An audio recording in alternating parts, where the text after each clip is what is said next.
stelkamizda qarang, anaqa tarkibida 20 ta minerali bor. Minerallar bilasiz, shu qondan chiqqan tabiiy anaqa mahsulotlar.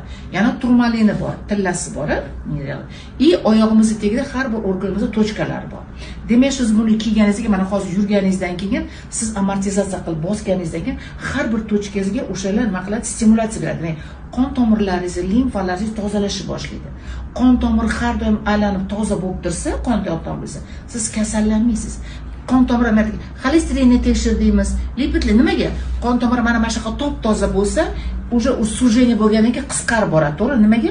Chunki kalsiy anaqa toshlar yig'ilib qolgan, qum anaqalar yig'ilgan, xolesterinlar yig'ilgan, yog'li, u siqilib boradimi? Siqilib boradi normaga. Masalan, 5 minutda borish kerak bo'lsa, yuragingizga 10 minutdan keyin ovqat boradi. Bir pasdan keyin qorningiz ochib qolsa, oshqozoningiz og'riydimi? O'zingizda xolis ketadi yoki davlangiz tushib ketadi. Xuddi shunga. Agar organizmimizga har bir o'z vaqtida oziqa yetib bormasa, u ishlash faoliyatidan kechikishga boshlaydi.